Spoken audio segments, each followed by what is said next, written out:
Hello guys! Hello Libra! Welcome dito sa aking channel, Kapalaran 888. Welcome Libra!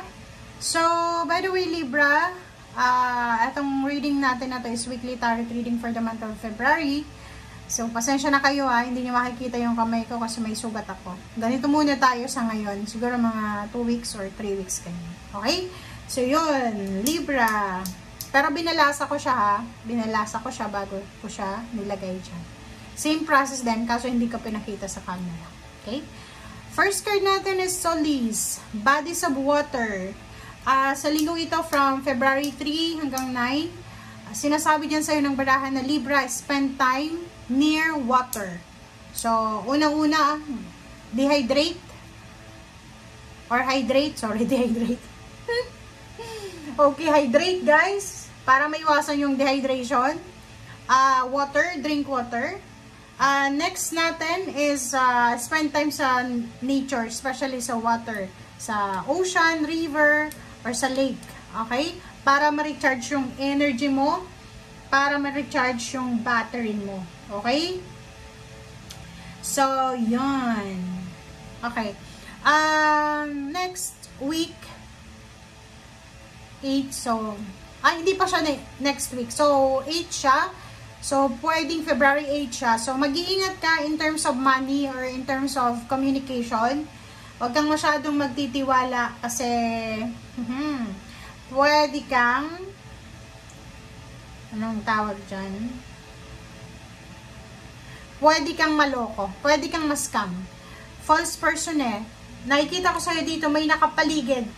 Pwedeng ano siya, parts of your family, member of your family, in-laws, kung sino man siya sa buhay mo, masyadong ano to dark.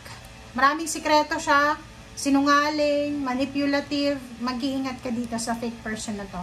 Siguro yung pagtingin mo sa kanya, mabait siya. Pagtingin mo sa kanya, maganda yung maganda yung outlook niya. Physical, or parang yung pagpapakitang gilas niya sa'yo, maganda. But sa outside niyan, or inside niyan, pagtalikod mo, iba yung energy ng taong to. Babae siya, mag-iingat ka, Libra. Okay, Libra, congratulations kasi ang linggong ito is punong-puno ng pagbabago sa buhay mo. Kung makikita mo, sobrang ganda ng baraha mo, maraming major arcana, the Star, Wheel of Fortune, Hierophant, Lover, Strength, and the Sun. So, unahin natin dito yung Wheel of Fortune. Yung Wheel of Fortune mo nagsasabi na ang linggong ito ay punong-puno ng pagbabago. Okay? Magbabago yung yugto ng buhay mo, yung cycle ng buhay mo. So, maraming good news, maraming magagandang balita, maraming magagandang pangyayari ang posibleng magsimula. Hindi lang ngayong linggo basta ito na yung simula, ito na yung start, ito na yung simula ng magandang pangyayari sa buhay mo, pagbabago. Okay? Para siyang 360 degrees na pagbabago. Yung parang biglang gumanon, pumabor sa'yo. Okay? So, sa linggong ito, gawin mo yung lahat ng gusto mo kasi pabor sa'yo ang tadhana. Okay? Bibigyan ka ng pagkakataon ng universe. Sobrang generous ng universe. So, hingin mo na lahat ng gusto mo sa linggong ito.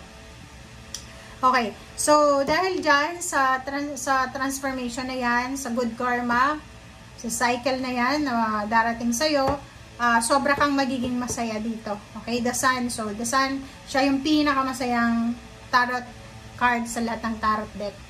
Kahit anong tarot deck, siya yung pinakamasaya. So, nakikita ko para sa anak mo, sa apo, pamangkin, basta sa mga batang individual yan, na mas may tanda ka na, mas may edad ka na, masaya ka sa outcome ng, nakahanap ng trabaho yung anak mo, masaya ka.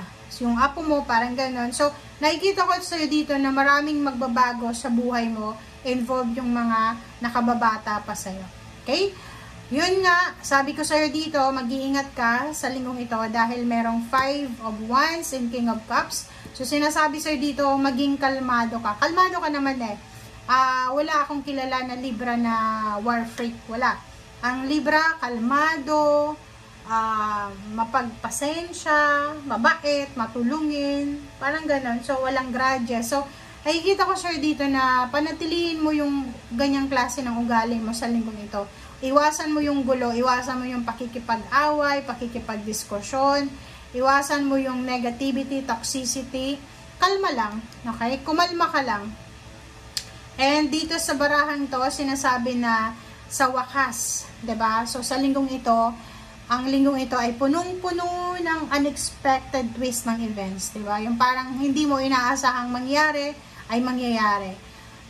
Yung mga pangarap mo dati, parang isang pitik lang, isang ganun lang ng Panginoon, nangyari na siya. So, nakikita ko na simula sa linggong ito, makakapagpahinga ka na ng maayos, makakatulog ka na ng maayos, wala ka nang masyadong iisipin pa, okay?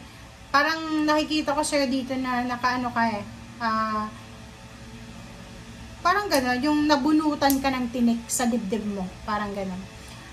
Page of Wands and the Lovers, nakikita ko na in terms of relationship, kung medyo bata ka pa, nasa below 30 years old, in the future, magiging sobrang ganda yung takbo ng relationship mo.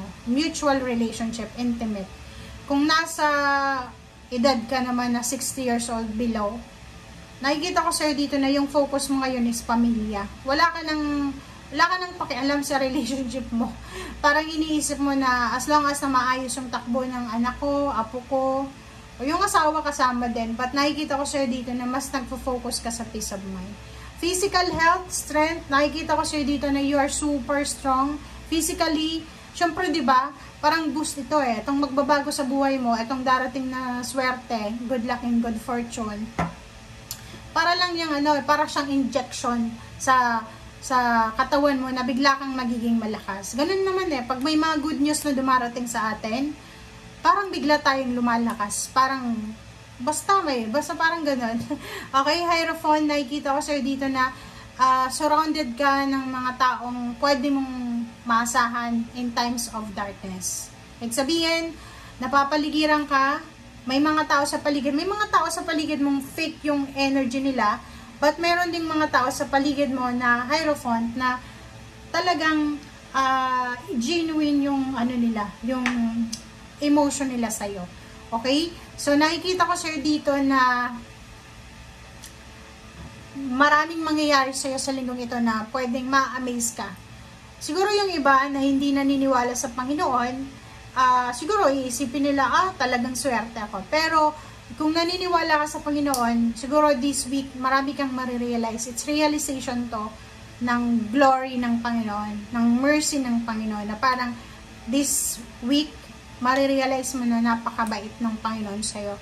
This week, marirealize mo na lahat ng prayers mo, lahat ng sacrifices mo, lahat ng ginawa mo na paghingi ng tawad, tulong sa Panginoon, ibibigyan sa'yo ng Panginoon. Hindi dahil sa swerte ka, kundi dahil mabuti kang tao. Okay? Deserve mo yan na blessings na yan. Okay? Thank you guys. Bye!